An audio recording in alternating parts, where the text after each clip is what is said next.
Welcome to another edition of Trunk and Tales as we navigate what is happening in the world of national politics. I'm Stacey Smith, and if you're watching or listening to this podcast, I ask that you hit the like or the subscribe button. Well, we are 3 months away now from the midterm elections, and the control of the House and the Senate is up for grabs. To take control, though, each political party will have to be united, and the question is, are they? On the GOP side, the MAGA element has already unseated incumbent senators and congressmen, and on the Democratic side, the progressive and socialist movement is showing some strength.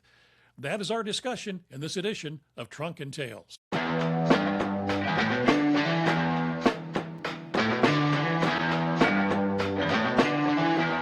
And with me to give us their views on where things stand with both parties heading into the midterm elections are former Pennsylvania Governor Tom Corbett and Keith Schmidt. Now, Mr. Corbett is the last Republican to be elected governor of Pennsylvania.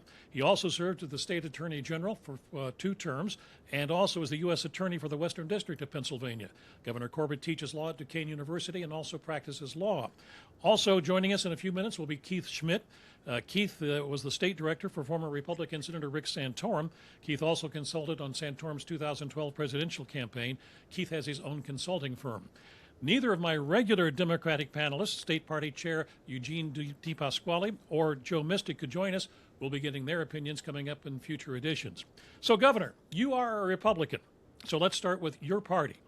How united is the GOP heading into the midterm election, which is just about 3 months away? Nationally, we have seen the president throw his support to MAGA candidates in several primaries, thus tossing out moderate and incumbent Republican senators. And in your state of Pennsylvania, the MAGA element has been challenging the moderate and state party-supported candidates and indicate they may sit at home during the midterm elections. You keep in contact with politicians across the country. So what are you hearing and what are your views about how united the GOP is heading into the midterms? Well, I'll spread it to both parties. I think there's an issue of how united either party is at this moment. I'll get to the Democrats. I know you will. Yeah. So in talking about the Republicans at this point in time, there are basically 2 factions. There is the MAGA wing, and then there is the a little bit more conservative or progressively, not even progressive, conservative, moderate wing. I would probably be considered in that category. I think they have the majority of the numbers, but I don't think they're as vocal as the MAGA wing is. And I guess it's also more regional in some respects. If you look at the Republicans in the Southeast, they're much different than Republicans out here. You go throughout the rest of the state, I think it's a little bit of a mix. But there is a faction that MAGA takes up of the Republican Party. Not unlike what I went through when I was running for Attorney General with the Tea Party. And if you remember, the Tea Party lasted for a certain period of time. Some of those became MAGA people, but it didn't contain that influence of the Tea Party over an extended period of time. All right, I was going to interrupt you. What is the difference, what you're saying about southeastern Pennsylvania Republicans and those in the West? Well, the southeastern Republicans tend to be more moderate. Out here, they might be Democrat. I think it's changing down there, and all you have to do is look at the registration edge in the 4 counties that surround Philadelphia. For years, they were just solidly Republican. They no longer are. The demographics have changed. People moved out of Philadelphia. Democrats moved out of Philadelphia into those counties, registered Democrat. They are now Democrat counties. But the Republicans that were there before were much more moderate than the Republicans that we saw out here or in the rest of the state. If you had to put your money on which way things would go in Pennsylvania on the long run, will it be the MAGA type of party or will it be the more moderate party that we've known in Pennsylvania? I think it will tilt back more towards the center, and that's particularly once President Trump is no longer president, and his influence, he'll be 82, 83 at that point in time. How is he going to continue his influence? I don't think he has a natural successor that has the ability to direct what he wants done. To me, the vice president can't fill those shoes and probably will not, in my humble opinion at this point, will not be the candidate for the Republicans in the election coming up in 28. What are you hearing from your friends in the political side across the country? Well, you know, just as Pennsylvania has 6 regions and every region is a little bit different, the other states have the same issue. Sometimes it's the urban versus the suburban versus the rural. And, you know, look at South Carolina. Years ago, South Carolina and the Deep South was all Democrat. Then it became Republican. It's changed a little bit down there, but not a lot. I think a lot of it is driven by the personality of the candidate and what the issues are at the time. Right now, one of those issues that we see going on is the issue with Israel and Hamas is driving some of the Democratic voters to the farther left, to the Socialist Democratic Party. Republicans don't have that going on right now, but they had the president pushing people further to the right. When those dynamics change, and they will change, they always change, it will be interesting to see if we go back more towards the middle. I think they will. Right now, I believe there's basically 4 parties: the far right, the moderate right, the far left, the moderate left. I think that that's going to continue for a good couple years ahead, at least until we get past 28. What has been the reaction from Republican leadership in the states to the president deciding to endorse a MAGA candidate over an incumbent Republican? Well, nobody really talks about it out loud. I can imagine if I would put myself in that position, I would be upset by it. The party is supposed to be selecting. The president, you know, I can't think of another president that's tried to influence county elections, you know, statewide elections, the way this president has. But he's, you know, a once-in-a-lifetime type individual who can back up everything he wants by the popularity that he has gotten, but also by his own ability to direct funding to those individuals. Now, let's get your perspective on the other side, the Democrats. As a Republican, where you see things stand right now. Progressives have been winning primaries this year, including Michigan just the other day, New Jersey, Virginia, Maine, California, Colorado, trying to join the progressives already in Washington and in the mayor's office in New York. It's not only for Congress or for Senate. In your home city of Pittsburgh, progressives have twice elected a congresswoman and also the head of the county government. Well, now progressives have successfully nominated Senate candidates in Michigan, as I mentioned, also the governor on the Democratic side candidate for Kansas. Now, most of these contests have cost a lot of money for the Democratic Party, inter-party fighting. So the question is, how costly is this progressive movement, in your opinion, to the Democratic Party overall? Not monetarily. Well, I think you can look at it 2 ways. It can be costly because of the financial costs. And will they have the resources after the election is over? They probably will. Nobody's talking about that, but they probably will, because everybody is still voting on the Democrat side. Not only are they picking their candidate, but whatever they're doing when it comes to the general election, they're not necessarily voting against the Republican. They're voting against President Trump. The vitriol, the dislike of his policies, that is driving the Democrat vote out come November. I think it's also somewhat suppressing the moderate Republican vote, that people just may not come out. And I think that is the biggest challenge that the leadership in the Republican Party in Pennsylvania have, is getting people to come out. You know, they may not like what's going on, but at least come out and vote for those state senators and state representatives and congresspeople that are running for office, to be able to maintain the closeness, at least the closeness that they have right now. So that does beg this question then. Can the GOP turn the voters' opinion away from high gas prices, inflation, the war in Iran, and turn it toward it will be disastrous if you allow a Democratic Socialist to be elected? I think that's a difficult question to ask, because you really can't predict what's going to happen in the future. If I were in the Republican Party leadership right now, I'd be saying, let's go look at what's happening in New York City with Mondami as the mayor, and the decisions that he is making, because it's not going, from what I understand, I've talked to people in New York, I was there a couple of weeks ago, it's not going well at this point in time. And he's starting to realize that his policies might sound great, but implementation of those policies is very difficult. If they don't implement the policies that they want, the people are going to get upset about that. At the same time, the Republicans have to show that they have an alternative. The president makes it difficult on them because it's all about him. It's not necessarily about the candidates, it's about him. And I think the Republicans, their greatest challenge is to get their vote to come out and vote for their candidates that the party selects. You've always talked about the mother's milk of politics, and that's money. And right now, some of the things I've read, the GOP nationwide has about $300 million more dollars than the Democrats. How big of an influence is money going to be in the upcoming midterms? Well, money's always a big difference, and money will flow to where people think they're going to win. So I would be watching the money that goes into Kansas. There's a governor's race there that's open.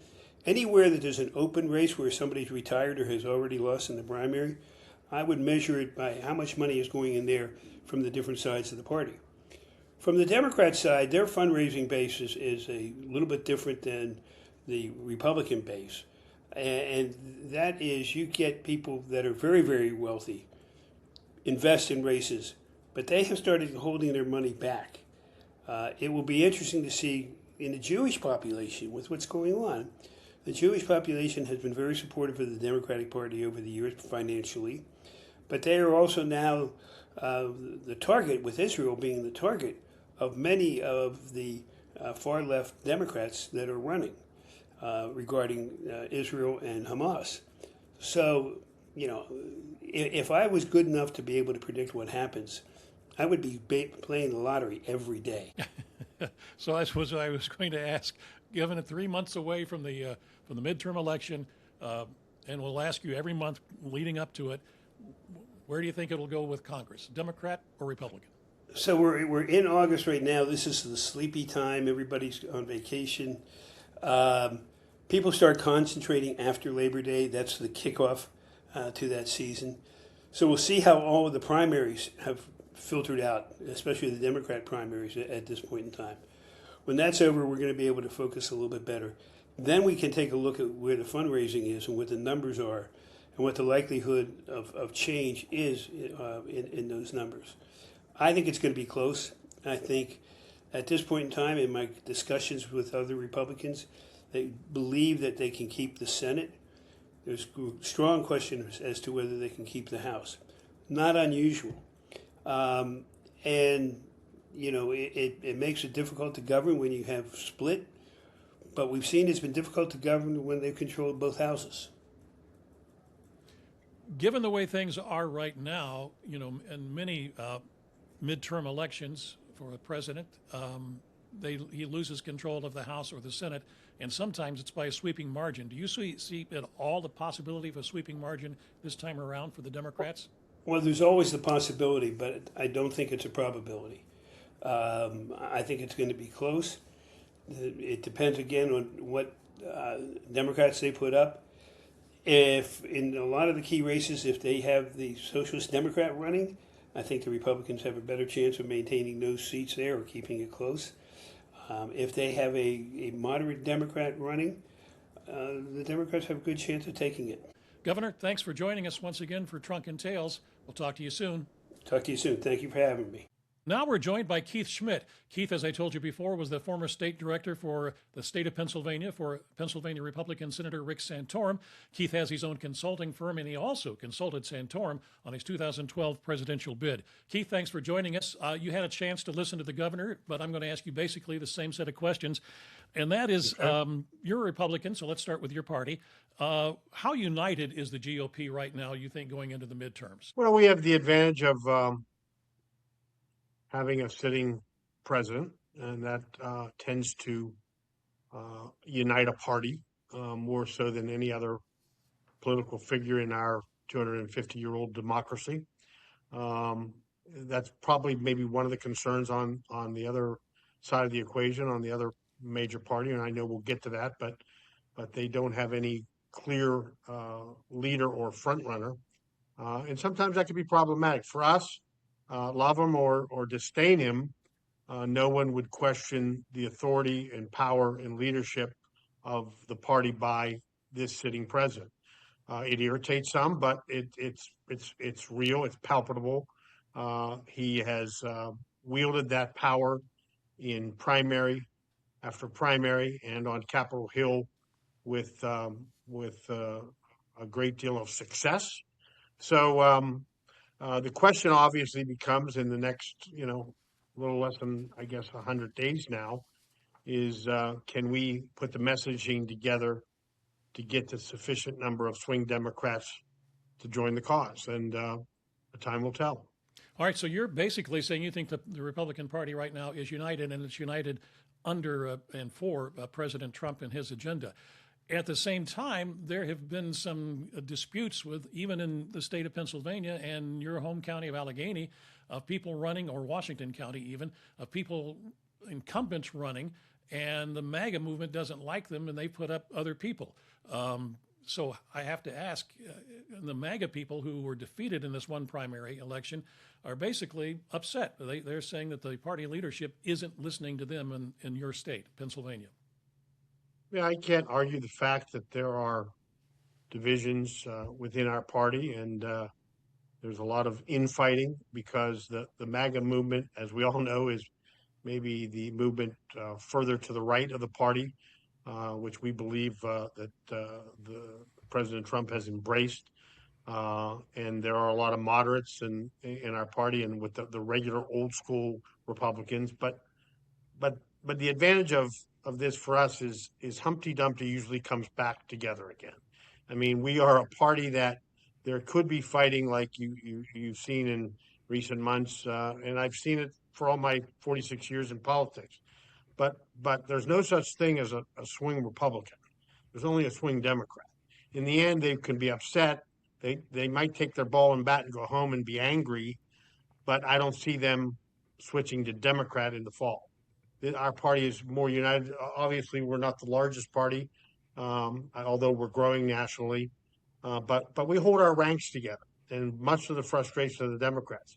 We both have infighting, but their infighting tends to cost them more votes because of what we consider a swing Democratic movement that we're able to capitalize on from time to time. And certainly we're going to look to do that this year because of the remarkable success of the progressive movement in America.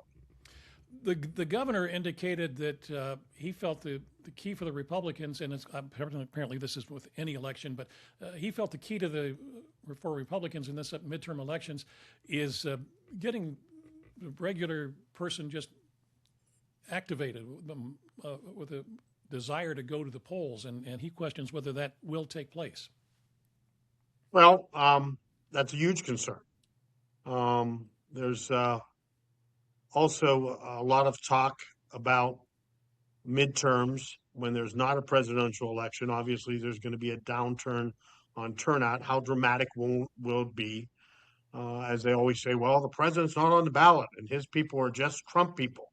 Well, there's a reason that people spend money on marketing and advertising and setting out an equation that they want to solve. And I can tell you that every backroom discussion among the Republican strategists and hierarchy in America realize that turnout and getting their base out is going to be critically important.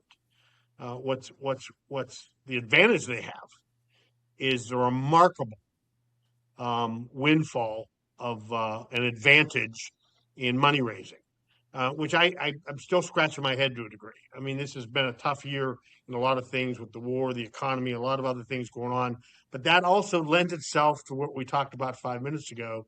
When you have a party united behind a leader and is leading with somebody who you can evaluate that agenda very succinctly, as opposed to a party that is fractured and you wonder, even if you give money, where's that money going? So that's an advantage we must have right now because, quite frankly, I was never a fundraiser. That wasn't my side of politics, but I do question the fact of it's remarkable to me the amount of money being raised by the Republican candidates and Republican the committee and other sources that will be used in advertising in the last, especially in the days after Labor Day. So I can tell you there's going to be a direct strategy, and maybe subliminal, but they're gonna try to get their base out. It might be by highlighting what would happen if they lose. It might say, "Are you afraid of progressives? Let me give you examples of the first 3 or 4 things a progressive government will do to you, in the first 100 days." I mean that kind of stuff. I have a feeling they're going to do that. They're going to try to say you can't wait till 28. The election is now, and America as you know it will be unrecognizable if you hand these people the keys to Capitol Hill. Yeah, I'm going to get into that in just a moment or two. But back on the fundraising part, what I've been reading, Keith, is that right now the Republicans have at least, I may be wrong on this, but I believe I read $300 million more than what the Democrat National Committee has. And if you throw in what the president's, I can't call it his personal fundraising, but the fundraising that goes more toward him, it could be, if he threw it all in, Republicans would have about a $700 million advantage going into the midterms. What I also read, and I find this interesting, and maybe you do too, is that it's not necessarily the Democrats are not putting money into the races, but they're instead of going to the national committee, they're going to individual races, which says to me that there's, and I want to get into this in a moment, but says to me that Democrats are not necessarily united when it comes to things like Israel and just a socialist Democrat. I mean we've now unwrapped this several times. This conversation, the fact that there is not a titular head of the party, they're probably shy about giving money directly to the party because they don't know where it's going to go, and you know where it's going to go if you write out a check to Sam Smith or Julie Smith running for state rep or senator or congressman or whatever they're running for. So I can see that. There was some data in the last, because there was that very question came up, and somebody came out with data within the last 2 weeks saying that there's maybe a 5% difference in individual fundraising when you go down to that level, Republicans versus Democrats. There wasn't a huge advantage, but there was clearly more money directed by Democrats to individual candidates than Republicans. But it wasn't a number like you've just thrown out, hundreds of millions or whatnot. So it's I don't know what kind of effect it has, but what it does do is strengthens the argument. I mean, the fact is, an individual Democrat walking in America, in California, down the street, or New York or Florida, is not completely confident in their party right now. They're in transition. They know they don't like Trump. That's what they're united in. And I always said, the dislike of Trump doesn't necessarily going to bring you victory in November. You need to stand for something. You need to be telling people where you're going to take the country, and maybe that nuance, that unknown, is a problem because how do you hand power, even if you're frustrated, to a new group to a new party when you're not sure where the party's going to go? So that's in their advertising. We'll see if they have some consistent theme, but I think the consistent theme is just going to be they can't get over it. They just have a disdain for the sitting president, and if they just focus just on that, they might be in for a rude awakening the day after election. All right, let me get back to the Republican Party here for just a second. The governor pointed out that the president only has 2+ years left in office. And after the midterms, depending on how things go, you might see his power diminish some, especially if the Democrats were to take the House. So where do you see the Republican Party 3 years from now? I mean, is it going to be MAGA-oriented, or is it going to be closer to the moderates? How do you see it? Well, I think we will find ourselves. I think we have made a move, almost a Reagan-esque move, to a more conservative brand of Republican politics. I think there might have been a generation or more when we were in the middle. I think that just like we look at Cook reports leaning likely, I think we're leaning conservative, and I think we were leaning conservative, quite frankly, during the Obama years. So I think all that did is solidify it with these last 10 years of Trump, where we kind of doubled down on that movement. And quite frankly, it's a safer place to go, and it's easier to go there with some credibility, because we are now telling people we're counteracting the left. We're counteracting the progressive movement, and we really need, in a very specific way, in a very with a sharp pencil, define the differences, and they're stark. And they're stark because we're slightly off kilter. We're slightly to the right, and we would argue they're going strongly to the left. When that happens, some of the greatest success for the Republican Party has occurred since we formed shortly before President Lincoln. I mean, our glory days are when we can push the Democrats far enough right. Those type of qualities seem to be there in the air right now. We'll see what happens. Quite frankly, Stacey, it's crazy that we're talking about this, trying to figure out outcomes of a second-term midterm. I mean, the world has changed. I mean, this shouldn't even be a discussion. Second-term midterms are disasters. Quite frankly, we're at war right now. The economy isn't that healthy, and we're wondering if the president might hang on to Congress. Well, let me tell you, there would be a 0% chance in any other time in my political career on a second-term midterm. But that just tells you how much things have changed, especially when you add in these other issues. I mean, add in it's a second-term midterm, and we're at war, and the price of gas is up, and we have all these things. So it's not even. I mean, we haven't steadied the ship right now, and we're competitive. Like this is a new paradigm. I mean, on previous podcasts, I mean, I expounded upon the fact I lived through 70 seats being moved, 55, 62. These aren't FDR numbers, these are my lifetime numbers. In fact, my lifetime when I was adult and involved in politics. So it goes back to what your listeners have heard me say before. What has happened in the last decade, especially the last decade, in gerrymandering and in redistricting? Mm-hmm. It has brought the fact that no matter what's happening, there's only so many competitive seats now. And the fact that we're looking at, I think off camera we talked about maybe there's still 18 that are in play, and when you look at all the ones that are likely and lean, the Republicans would need to take a third of those to hold on to Congress. They could lose 12 of those 18 in play and still hold on to Congress. Wow. Like, I mean, I firmly believe that we're well positioned now, especially after some of these primaries. That I don't think the Senate's in play. I think we'll hold the Senate. But the fact that we're still talking about where the House might go is remarkable. But it's a new world. It's a whole new political landscape. Well, you've kind of answered the question I was going to ask anyway, and that is, how detrimental, in your opinion, is it that this progressive socialist Democrat movement has caught on within the Democratic Party? It's almost fatal. I mean, it's just.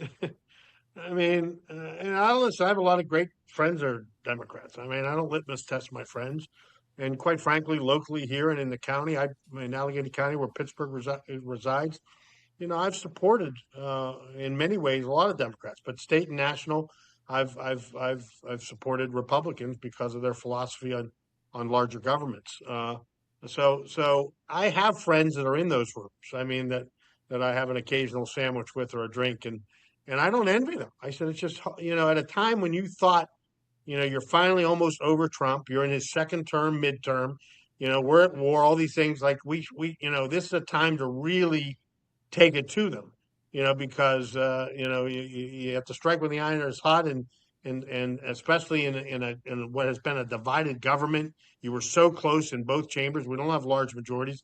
This is the time to get it back. It should be a lot, because not only are we looking at a midterm, we're looking at a second term midterm when we have two houses that are almost equally divided. I mean, and that one's like a no-brainer. Oh, if you're even close, you mean you have a handful of votes in both? It's over. But they can't get there now, because even the more liberal news media, in both newspapers, radio, television, CNN, MSNBC, they can't not talk about the success of the progressives. They can't.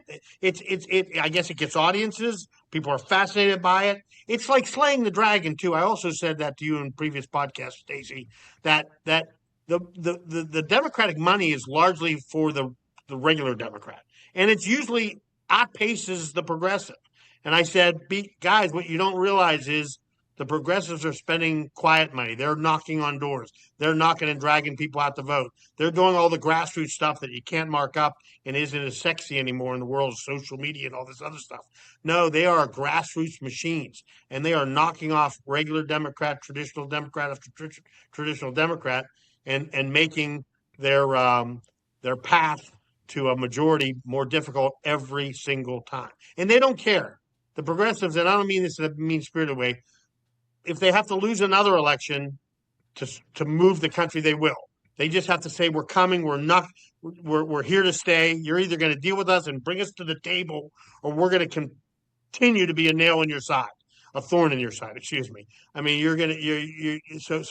they fundamentally are committed to changing the direction post 250, our 250th birthday, to a different direction. They want a new America. And that's why it's dangerous. It's not just a movement. Because we all, listen, we're moderates, conservatives, Republicans, liberals. We get along. Some people, you get 10 years and then we get 4 years and we take back power and we do things our way.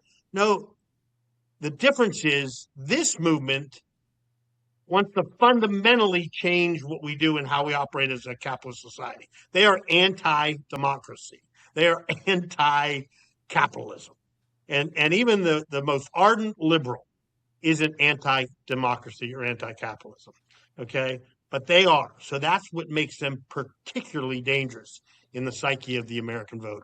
So my last question for you, and you already hinted at this, but I'll ask it again, and that is, can the Republicans use the argument you just gave to outweigh the Iran war, the price of gas, the inflation?